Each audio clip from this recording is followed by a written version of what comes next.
শেষ না করলে আমাকে বিশ্বাস হইতো না। ওই শালা নকল আসল। তোমার উপর আমার সন্দেহ হচ্ছে। সত্যি তুমি সেদিন হাজারামকে খতম করেছিলে তো? মহাকালী দেবী এই হাতে সাড়ে কুপাইয়া কুপাইয়া আমি নিজে শেষ করেছি। আমি নিজে হাতে ওই বডিটাকে গঙ্গার জলে ভাসিয়ে দিয়েছি। চমৎকার! এই তাহলে তোমার আসল চরিত্র। বন্দিরা নিজেদের স্বার্থের জন্য মানুষ খুন করতে পিছপা হয় না। কে মানুষ খুন করেছে? কে? তোমাদের সব কথা আমি শুনে ফেলেছি। তোমরা ঠাকুর জামাইকে খুন করেছো।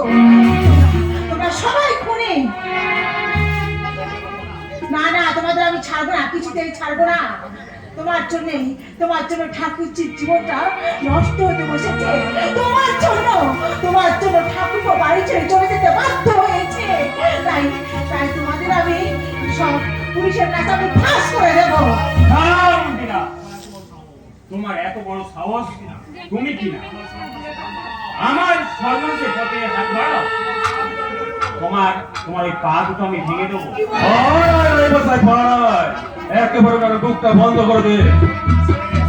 শত্রু শেষ আর সাক্ষী বেশ রাখতে না।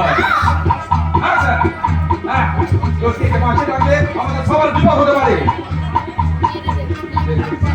একমাত্র সাক্ষীকে সরিয়ে দিতে এটাই বুদ্ধিমানের কাজ।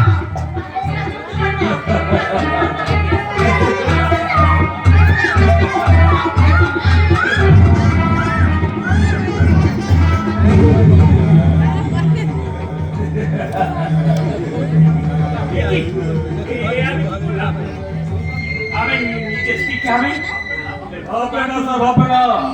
স্ত্রী কাছে স্ত্রী পাবে, কিন্তু একবার পুলিশের হাতে ধরা পড়লে আপনার জীবনটা শেষ হয়ে যাবে। তাহলে এখন কি হবে? আমার মাথায় তো কিছু আসছে না। এই কাচন, যা করে তোমরাই করো। আরে আমাদের কিছু করতে হইব না, যা করবার ওই উপরওয়ালাই করবে।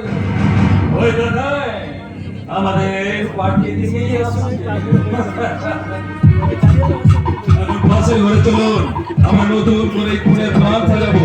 আর যে প্ল্যানে আমাদের কোনো অভিনয় নেই, থাকবে শুধু স্বরূপ রায়।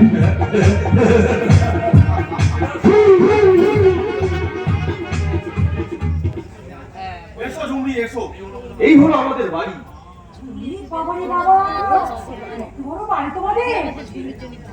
এই বাড়ি ছেড়ে তুমি চলে গেছিলে? সেদিনেই বুকে ছিল নিজেকে শেষ করে দেওয়ার যন্ত্রণা, কিন্তু তোমাকে পাওয়ার পর আমি আবার নতুন করে বাঁচার স্বপ্ন দেখেছি। আর সেই জন্যই তো আবার আমি বাড়িতে ফিরে এসেছি। একই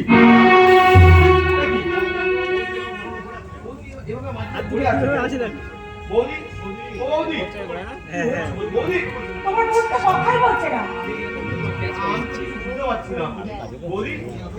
তুমি কথা বলো বৌদি।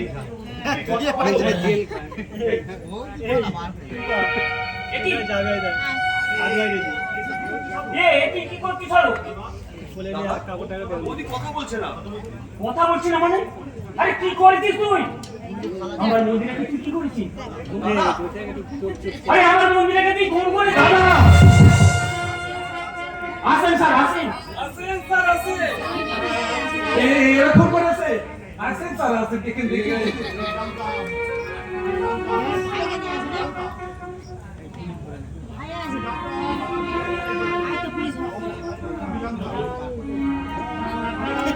জানতাম আমার দিদি একদিন এইরকমই পরিণতি হবে, কিন্তু এই পরিণতির জন্য যে তোমরা দায়ী হবে আমি কল্পনাও করতে পারি। মোহন, তুমি এদিকে মতো আমায় ভুল বলছিলে। যা বলার আদালতেই বলবে। Now you are under arrest. Shivan!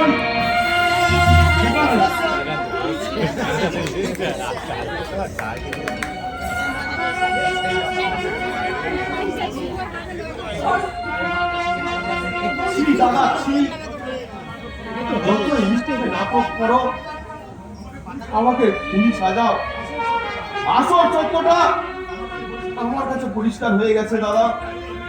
আইনের বিচারে সাজা পেলেও তোমার বিবেকের বিচার থেকে কোনোদিন তুমি রেহাই পাবে না দাদা, কোনোদিনও রেহাই পাবে না, কোনোদিনও না।